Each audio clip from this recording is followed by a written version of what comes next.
Oui, bonjour, donc je suis dans Illustrator et je vais vous présenter l'usage de planches multiples dans votre document. Donc quand vous créez un de vos documents dans Illustrator, outre les caractéristiques de taille et de mode de couleur, de densité de pixels et autres, vous avez la possibilité de définir ce qu'on appelle des artboards. L'artboard, ça correspond en fait à une planche de dessin dans Illustrator. Donc par défaut, vous en avez une. Donc quand je crée un document, voilà, donc je suis avec une seule planche de dessin. Mais si je recommence l'opération, c'est-à-dire que je fais un new, et là j'en mets par exemple 4, je fais create. Et là cette fois-ci, j'ai 4 espaces de dessin indépendants. Ces 4 espaces de dessin ne sont pas attachés à un calque, hein. Alors par exemple, je vais mettre Hello. Là, je vais mettre une taille un peu plus grande. Voilà, voilà, voilà, voilà. Donc là, je fais des distributions de texte aléatoires. Donc la question c'est quel est l'usage en fait de ces planches multiples. Bah, déjà, ce qui est intéressant, c'est que quand vous faites un export AS et que vous choisissez PDF, par exemple là je fais test1.pdf, export, là vous allez avoir un document qui va contenir, je vais un petit peu réduire la taille, qui va contenir en fait les 4 planches. 1, 2, 3, 4. Donc on voit que la première est ici, la deuxième est ici, la troisième est ici, la quatrième est ici. Alors, je vais monter ici le document.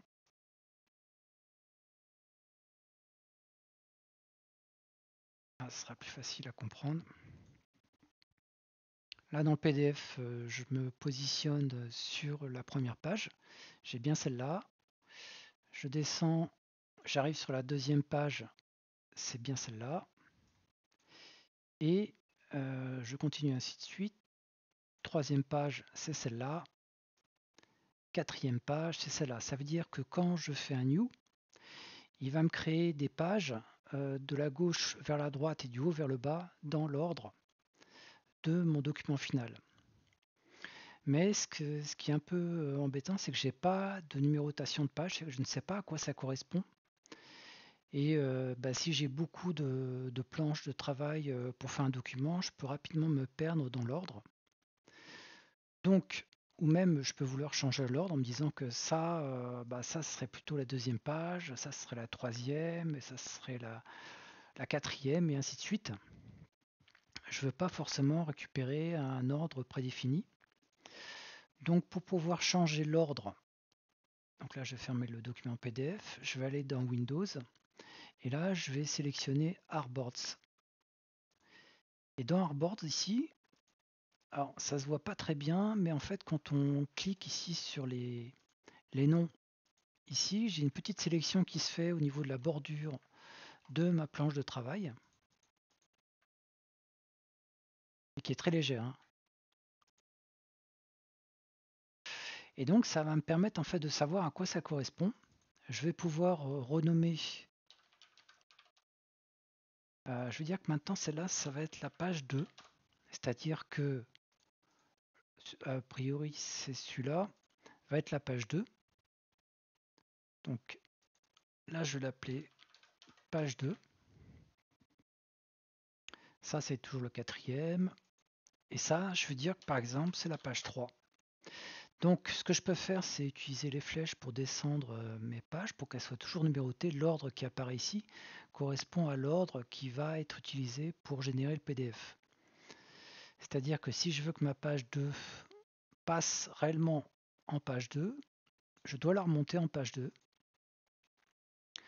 Donc maintenant la numéro 1, pardon, la numéro 1 est ici, la numéro 2 est ici, numéro 3 est ici, numéro 4 est ici. Et vous voyez qu'en fonction de ce que je fais dans la page en question, il me sélectionne en fait la planche de travail en cours. Donc là, si je refais maintenant un export PDF,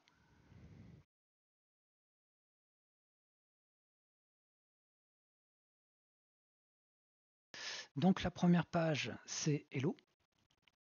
Quand je descends, la page 2 maintenant est bien cette page-là. Au niveau de mon document PDF, c'est bien la numéro 2. La numéro 3 est ici. Et la numéro 4 est bien celle avec le Hello tout en bas. Donc ça, c'est un texte qui a été ajouté par défaut.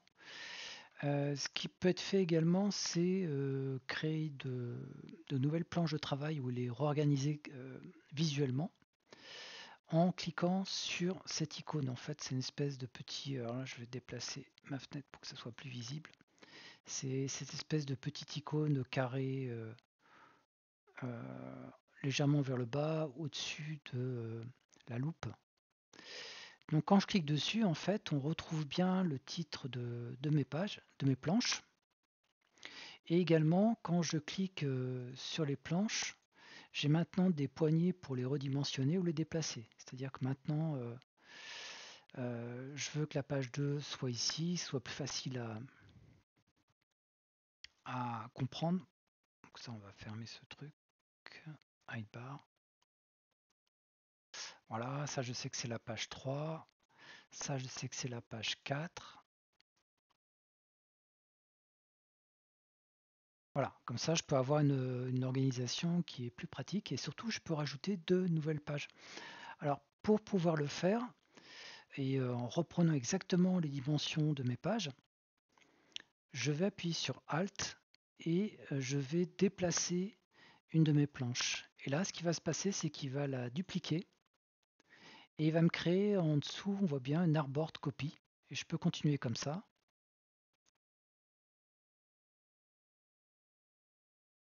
Voilà, donc là maintenant, j'ai créé un document PDF, si j'utilise un export PDF, de 8 pages.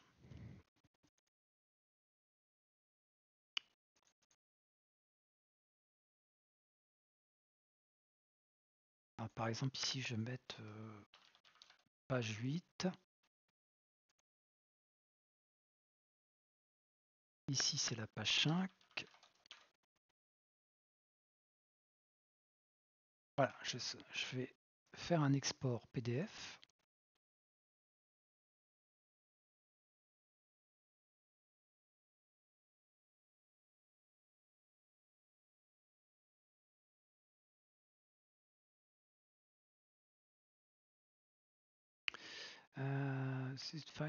Ah, c'est parce que j'ai... Faut faire attention avec Acrobat Reader, ça provoque un verrou du document en écriture. Donc on va le fermer et refaire un export en test 1. Voilà. Et donc là, j'ai bien... voilà, j'ai créé 1, 2, 3, 4. Je ne sais pas pourquoi j'ai 10 pages. 3, 6, 10.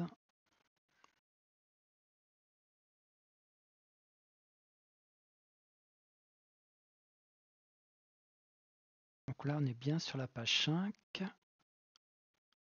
Après, j'ai une page 6, 7, 1, 2, 3, 4, 5, 6, 7, 8.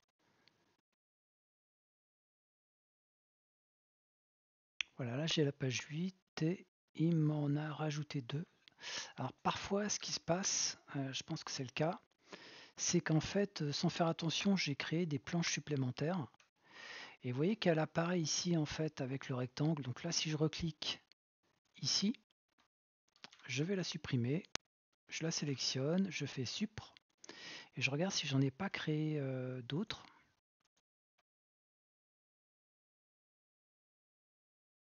Donc là, j'en ai 7. Je reprends ici, je duplique. J'en ai 8. Je vais refaire l'export PDF.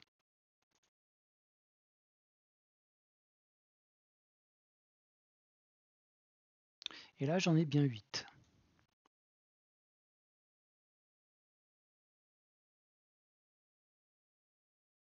Voilà, donc avec ce système-là, vous pouvez créer des petits documents PDF sans avoir besoin de passer par InDesign ou autre. Ça peut être assez pratique.